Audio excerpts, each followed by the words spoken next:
Morning, everyone. Really great to be here today. So look, here's the deal. If you went to a property event last year, you almost certainly would have heard somebody get on stage and talk about changes in taxations. Now, as true as that is, 2019, we think, will be much more about the underlying impact that real estate has on business. And I think this is perfectly summed up in the recent Nordic office report by Cushman & Wakefield, when they said that the addressing millennials' working preferences will become key to businesses' prosperity. Bit of a mouthful, I've had to practice that a few times. But that's really going to be the theme of my talk this morning. And if we actually start to unpack what they mean by that, what they're really saying is that landlords have to address the working preferences of millennials in order to succeed, because whether they like it or not, the prosperity of their business will depend on it. But the reality is that landlords can only really start to address those preferences if they understand what they are and how to go about implementing them. I'd like us to think for a moment about how tenants have traditionally shopped for office space. You know, it starts with a fairly basic checklist. We've all been there before. You know, what's the floor space? What's the location? Is there a concierge in place? What's the internet speed going to be like? And while a lot of this is still relevant and important, it's not how the modern tenant is thinking. They're thinking much more broadly. They're thinking, you know, what kind of amenities are available? What kind of experience are my employees going to have in this building? What kind of services are in play? And all the research coming out, like this one from CBRE, is supporting that message. So the landscape is continuing to evolve. It's evolving from one where landlords have thought about and delivered real estate in one way, to now where landlords are thinking about and delivering real estate in a totally different way. And spaces like this one on the left are simply not going to cut it anymore. Now, there's a range of different trends I could have spoken about today, but I just want to focus on three trends which are affecting landlords in this region and how you can go about addressing them. And those are offices as a place to recruit people, offices as a place to serve, and offices as a place to connect. If we think about recruitment, led by the largest tech companies, you know, Google, Airbnb, LinkedIn, they have added all manner of different perks to their workplaces. If we think about sleeping pods, you know, rock climbing walls, we've heard all this kind of stuff before. Now, while some of this might sound like fad, what they've done by introducing these perks is they've raised the expectation when it comes to employee perks. And so in larger cities like here in Stockholm, London, Manchester, real estate is increasingly being used as a tool to compete for the best talent. And this research from PwC I always find quite fascinating, where they found that millennials were far more interested in the experience of being at work than they were in salary. Maybe they didn't work in sales, who knows? The second point is about serving people. We don't have to wind the clock that far back when the average office worker was quite content. You know, here is your desk, you got a chair, you know, filtered coffee's over that way, water cooler is that way, and people were generally quite happy, and the comfort and the well-being of the staff was left to the responsibility of employers. So landlords did what they did best. They marketed spaces based on square footage, natural light, beautiful marble lobbies, and so on. And if we fast forward, that responsibility for employee comfort is increasingly sitting on the shoulders of the landlords. And so when tenants are now looking for space, they're thinking, how does this landlord or how does this space cater to the well-being needs of the people in my company? And the third trend is about connecting. And as you know, with the rise of co-working spaces, occupiers of all shapes and sizes, whether they are enterprise level, whether they are startup, are interested in collaborating. They're interested in having meaningful conversations with others in their space so that they can build personal and business level relationships. And I think when you start to build those personal and business level relationships, that's when you start to feel really connected to the space that you're in. So what does all of this mean? Well, we think that there's a fundamental shift in the industry. One that has traditionally been all about B2B to one that is now about B2C. It's all about the people. And so what does this mean for property owners?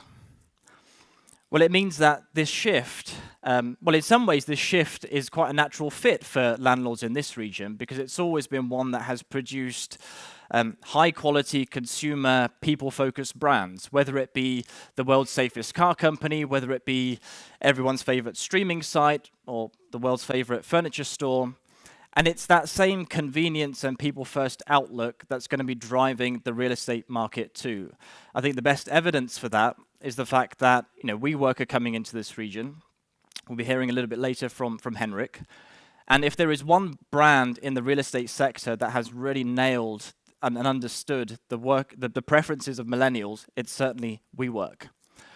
But they're actually coming quite late to the party, which I find quite interesting, because this has always been a region that has stayed true to its culture of growing, homegrown, independent talent. But if you're a landlord that sits outside of this may be having a profound effect on you. It may be troubling you. If you're a landlord, if you're an asset manager, if you're a leasing agent, these trends and changes may be having an impact on you. It could be that you're starting to feel quite concerned about how you go about attracting and retaining tenants. What's going to be the incentive for the next Spotify to come to this traditional office building than to go to WeWork? Or perhaps you're thinking, well, how do we actually start to understand what the people in our building actually want and desire? Or thirdly, if we do understand what they want, how do we go about creating a really compelling experience for them?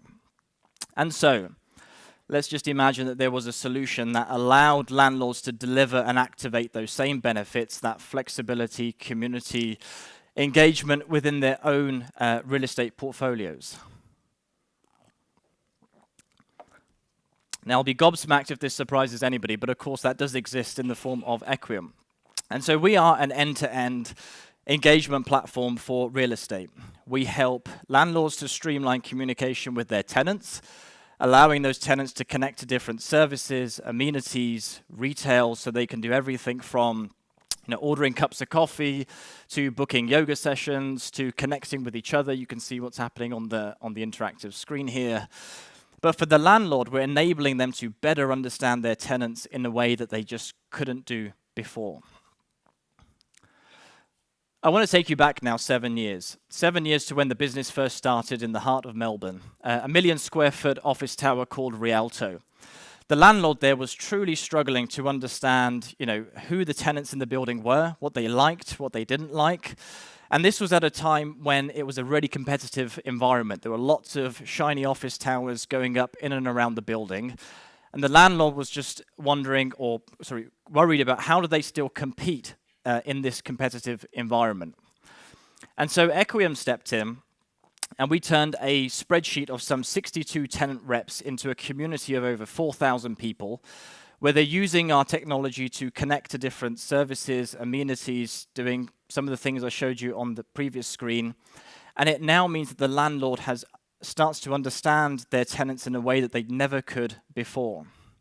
And if we fast forward to 2018, we're now powering some 130 buildings across the globe, some 57 million square foot of real estate, nearly 9,000 different businesses use our technology, and we are the partner of choice for the likes of M&G, Brookfield, Blackstone, Knight Frank, and so on. And we're enabling them to build communities within their existing commercial property portfolios.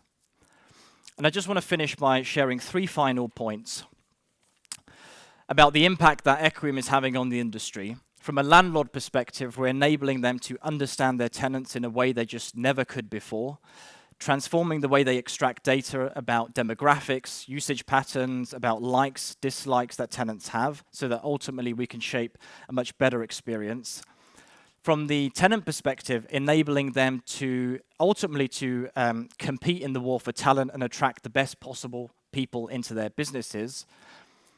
And thirdly, changing the way that individuals interact with their workplaces. I just want to read you this quote from somebody in one of the sites that we operate, who said that the presence of Equiem at IQL brings a very positive influence in both my working life and personal life. I have gradually lost weight in just 2 months, which I failed to do so for years. In short, I feel healthier, physically and mentally, after working at IQL. So in conclusion, real estate is no longer just about physical space. It's a means to recruit, serve, and connect people. For anyone in the room that has listened for the last 10 minutes and thinking, this is having an effect on me, I will encourage you all to, as you leave here today, just ask yourselves this question, which is, what would be the implication if you left here today and made no changes whatsoever? Thank you for listening.